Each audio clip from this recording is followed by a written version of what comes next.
Welcome to SignalRGB. This quick start guide is here to help you get your system lighting synced and ready for customizing.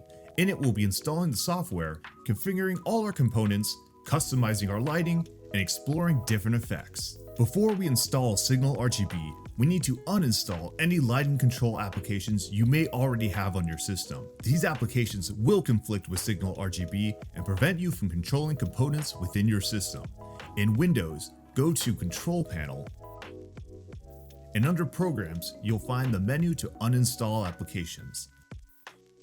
Right-click on the applications you want to remove and click Uninstall. You will also want to disable Windows Dynamic Lighting, which can conflict with SignalRGB. To disable Dynamic Lighting, head over to the Windows Start menu and type Dynamic Lighting. Then, once you're on this page, toggle off Use Dynamic Lighting on my devices. And finally, ensure you have the latest chipset and motherboard drivers from your manufacturer's official website, because they will be critical for controlling specific parts of your hardware. For the best experience, you should power cycle your computer after removing the conflicting applications and updating your drivers. For reference, this list of conflicting lighting applications can be found on the SignalRGB website or in the video description. After restarting, let's run the SignalRGB installer as administrator and install the application. If you still have other lighting applications active, a pop-up will inform you of any conflicting software and allow you to close them. You can also go to your task manager and close them manually. You'll know you removed all conflicting apps if none of your devices are flickering when SignalRGB is running. If another app is trying to control your device at the same time, then the lighting will flicker. Now that SignalRGB is installed and running, we're greeted with a welcome prompt. SignalRGB will by default shift your connected components through a neon color palette, so at a glance you can see what components are synced. We'll click through the prompt and we can check to see what components are being detected. Don't worry if some of your components are not lighting up or matching. We'll quickly get them synced with the rest of your system, so we'll move on to the next prompt. You'll be asked to select a color. I'll select green for now because it will make identifying components a lot easier in the process. You'll see why soon. Once again, no worries if all your components aren't synced yet. Clicking through this prompt will lead us to the Discover tab. Here, we can browse and download new lighting effects. We'll be back here in no time. But first, let's get our system ready for some cool lighting effects. Select the Devices tab via the navigation and dismiss the prompt. This page is where you can configure your devices and adjust various device settings. What we're basically doing here is telling SignalRGB what components are in our system and how many LEDs the software can utilize for effects. All the components that need configuring will be at the top under Fan/RGB controllers. Third-party services and other devices won't need configuring and are covered in more detail in other tutorials, so we'll focus on the fan and RGB controllers for now. As we begin configuring the lighting components, it will be helpful to know what components are connected to which devices within your system. But if you're not sure, don't worry. We'll be able to find that out easily as we go. I'll start with my motherboard by simply clicking on the motherboard icon. We'll dismiss these prompts and get right to work. Here we can see that there are two channels for lighting as well as several sub-devices. The two channels are what we want to focus on, and it's where we'll select the components that are connected to the motherboard, while the sub-devices can be ignored for now. We'll cover those in more detail within another tutorial. The channels we're working with will have default placeholder strips. We're going to replace them with the actual components you have in your system. Hover over channel 1 and click on the Pulse Device button. Looking at your PC, you can see which component occupies this channel because it will pulse a blue color, standing out from the green we picked out earlier. I can see that channel 1 is occupied by our RGB streamer. I'll delete the placeholder and then click on the icon to open up a list of components. I'll select the RGB I have installed and I'm all set on this channel. Now SignalRGB knows exactly which component is in this channel and can take full advantage of the lighting within our RGB streamer. What if your component doesn't appear on the list? Let us know. Click the button in the upper right hand corner of the devices page and fill out the information. In the meantime, you can click the icon to add a component and then select a similar component with the same number of LEDs. For instance, if you have a fan with 8 LEDs, select this generic 8 LED fan. For my second channel on the motherboard, I'll pulse the color as before. I'm not seeing any response from my system, and I remembered that I didn't connect anything into the motherboard's second channel when I built the PC. so I'll move on to the next controller by clicking on the back button. I'll select the next controller on the list, and I'll repeat the same steps, pulsing the lighting, looking to see which component is lighting up, and selecting the component within SignalRGB. Channel 2 of this controller is occupied by multiple light panels linked together. When I pulse the default strip, they all light up together. But when I add the light panel to the channel, only one is lighting up with the rest of the PC. That's because I'll need to add one panel for each that is on the channel. I'll click the icon and select the panel again until they are all lighting up in unison. Returning to the device page, I'll select my next controller. Pulsing the first default strip again, I see that this channel is for a trio of case fans. So I'll create a chain just like before, deleting the default strip, selecting the fan from the list, and adding 2 more fans to the chain. Moving on to my third controller, I'll take steps to identify the components and select it from the list. When I pulse channel 1, I see that only one fan in my system pulses. These fans are not chained, so I'll add one to each channel.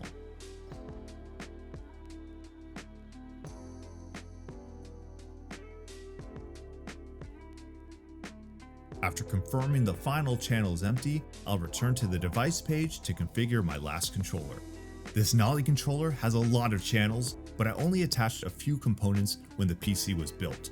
The first channel is occupied by a light strip that wraps around my case. If I add it as one device, I won't be able to achieve the lighting effect I'm aiming for. To remedy this, click on the Create Custom Strip and enter in the number of LEDs for the first side where the strip starts. I'll create this strip, then click on the icon to add another to the chain. I'll repeat this for the other sides, and now each portion of the LED strip can light independently of one another.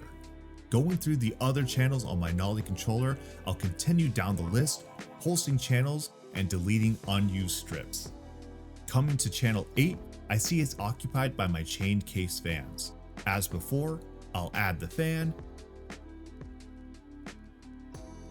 then I'll add the additional fans to the channel. You'll want to make sure you delete any leftover placeholder strips that aren't actually a component within your system, or it will get confusing in the next step when we configure our layout.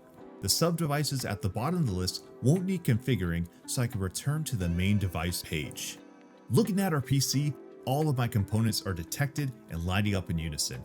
SignalRGB now knows what components are in the PC and how many LEDs are present on each channel of every lighting controller. So now we can move on to the next step.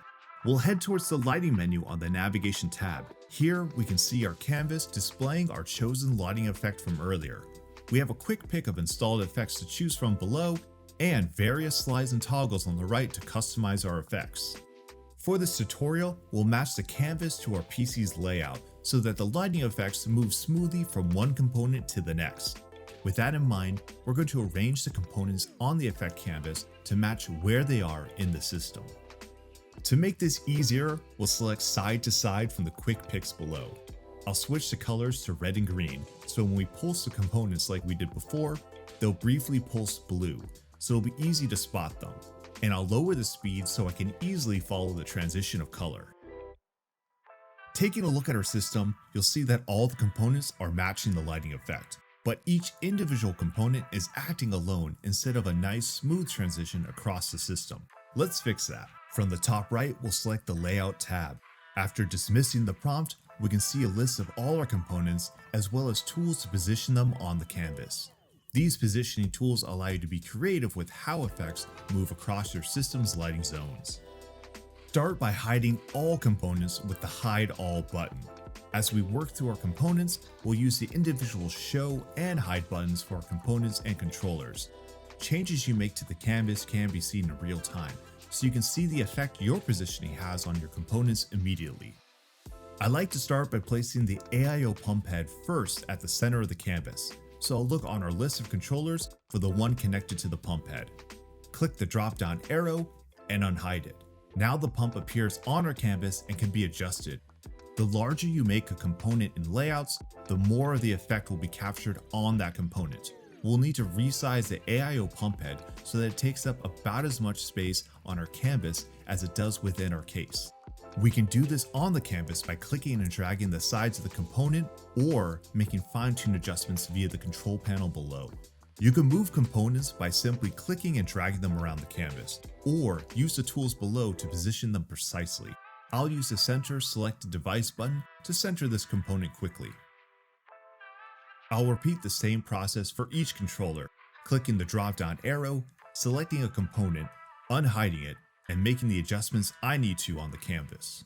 Coming to my light panels, it isn't immediately clear which panel on the list corresponds to which panel in my PC. To identify the component you're controlling, click on it either in the canvas or on the side list, and look at your PC.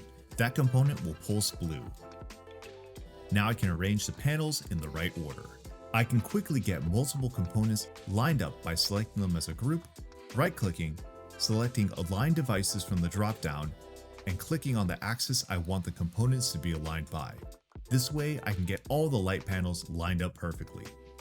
Moving on to my next controller, I'll add a trio of fans to my canvas. Remember, we're trying to achieve a cool effect where the light shifts from one side of our PC to the other, but it looks like we have some components that are misaligned because of how they've been physically installed within the system. The light shift is not matching the overall flow. To solve this, I can rotate the component manually by clicking and dragging the corner, or enter in a specific amount in the menu below. This will require some trial and error until you get the right rotation. Most of the time, you only need to adjust the component by adding 90 degrees until it looks correct. My RAM sticks have the lighting effect inverted when it shifts up and down, so I'll click the invert Y-axis to fix this. The invert X-axis button can be used for when components are misaligned going from left to right. If you lose track of all the changes you made to a component and want to start fresh, the Reset Selected Devices button allows you to revert the component to its default setting on the canvas. I try to get the alignment figured out first, rotating and inverting components before resizing them.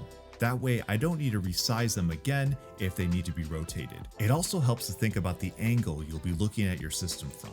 For instance, these fans' default proportion is a square on the canvas. However, from where I was sitting, I'll just be seeing their edge, so I'll reshape them as a rectangle to match my perspective.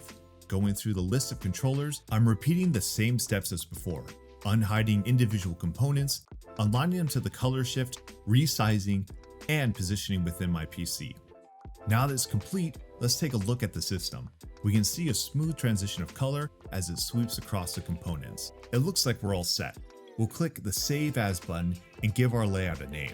Now we can make changes and revert back if we don't like the results, or create and save brand new layouts for all different kinds of use cases, which we can explore further in another video.